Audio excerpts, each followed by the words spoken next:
Au XVe siècle, le monde était très différent de ce que nous connaissons aujourd'hui. L'Europe sortait du Moyen Âge, une époque marquée par la superstition, la rigidité sociale et l'accès limité au savoir. Dans ce contexte, les livres étaient un trésor inatteignable. Chaque volume était un chef-d'œuvre fait à la main, minutieusement copié par des moines dans des monastères.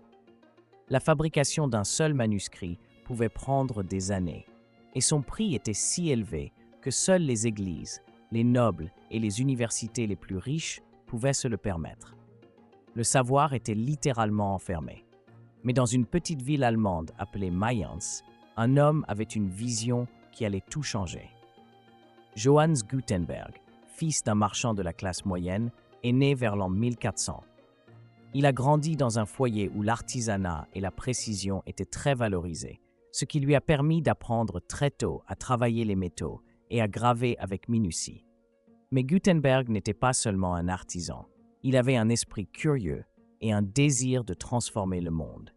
À cette époque, Gutenberg gagnait sa vie comme orfèvre, fabriquant des objets d'une grande valeur et d'une grande finesse. Mais ses observations allaient au-delà des bijoux et des gravures.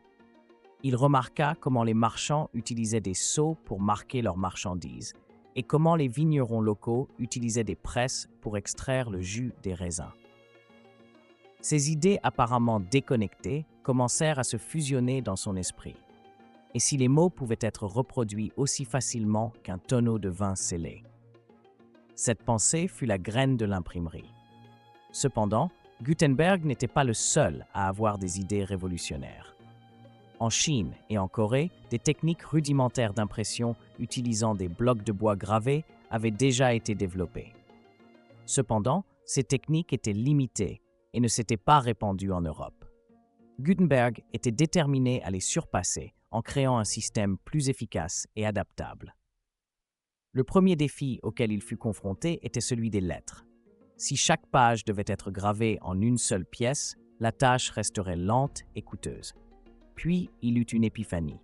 Au lieu de graver des pages entières, pourquoi ne pas fabriquer des lettres individuelles qui pourraient être réutilisées et réarrangées? Ainsi sont nés les caractères mobiles, de petits blocs métalliques représentant des lettres, des chiffres et des symboles. Ces pièces pouvaient être combinées comme un puzzle pour former n'importe quel texte. Le défi suivant était l'encre. Les encres utilisées pour les manuscrits traditionnels étaient à base d'eau, mais elles n'adhéraient pas bien au métal. Gutenberg développa une encre spéciale, épaisse et à base d'huile, qui se transférait parfaitement sur le papier ou le parchemin, créant une finition propre et durable. Mais le véritable génie de Gutenberg fut d'intégrer tous ces éléments en un système cohérent. S'inspirant des presses à vin qu'il avait observées dans sa jeunesse, il conçut une machine capable d'exercer une pression uniforme sur les caractères mobiles, transférant l'encre au papier avec précision.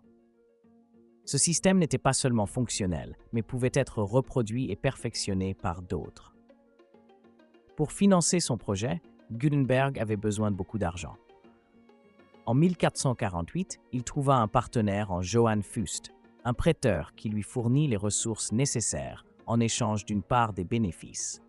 Avec ce soutien, Gutenberg établit son atelier et commença à travailler sur son chef-d'œuvre, la Bible.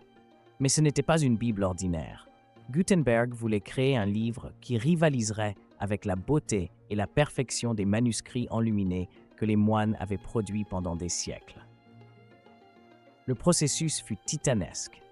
Gutenberg et son équipe passaient des journées entières à aligner les caractères mobiles, ajuster les encres et calibrer la presse.